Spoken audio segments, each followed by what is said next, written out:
بس يكفي إلى هنا، يكفيكم بكاء إخوة الإسلام، كفى غرلغج يكفي.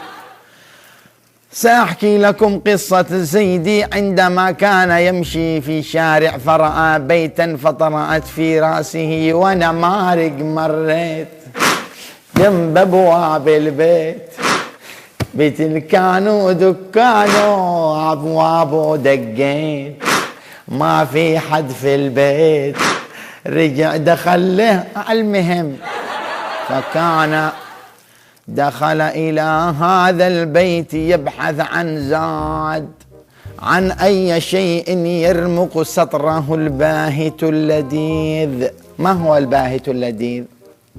والله ما لي علم.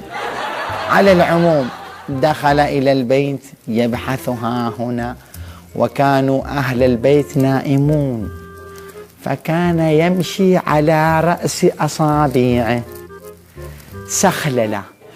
شنو سخللة؟ بهمسة الراء ورقرقة البخللة.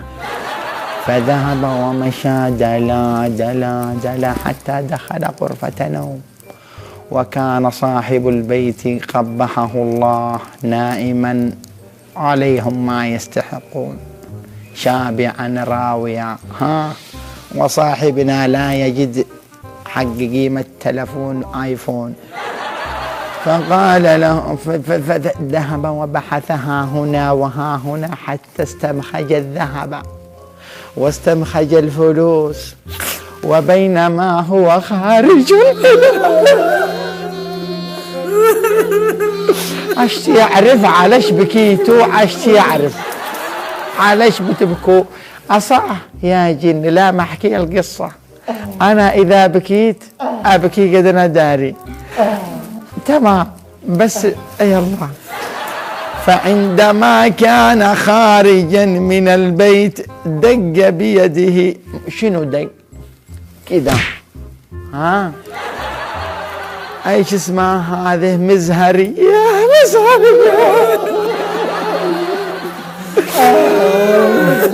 فالمزهرية هذه انتذقت الى الارض، وسمع صاحب البيت عزت عليك الله. فإذا به اصبروا، فإذا به يصحو من منامه ويصيح بأعلى صوته يا حسين. مو هذا حسين صاحبنا، حسين ولدنا. فطلع لك حسين. شنو طلع؟ أي صعد إلى الغرفة حق النوم والأب داغش بحلوله. شنو الحلول؟ هذا يسمى الحلول كما جاء في حديث السرعوب بن دبلبوب أنه سمع جده يقول: من مسك بحلول أي شخص حتى لو هو سارق فجزاءه النار، سارق ابن سارق. فجاء حسين وأبو حسين. لا لم يجي حسين، ذكرت لم يجي حسين، دغشوها الاثنين.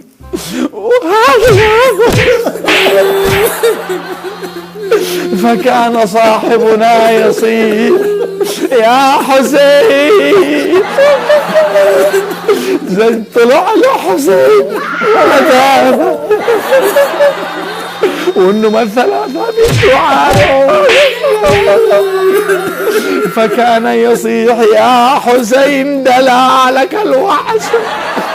فكان حسين يعني خلافه.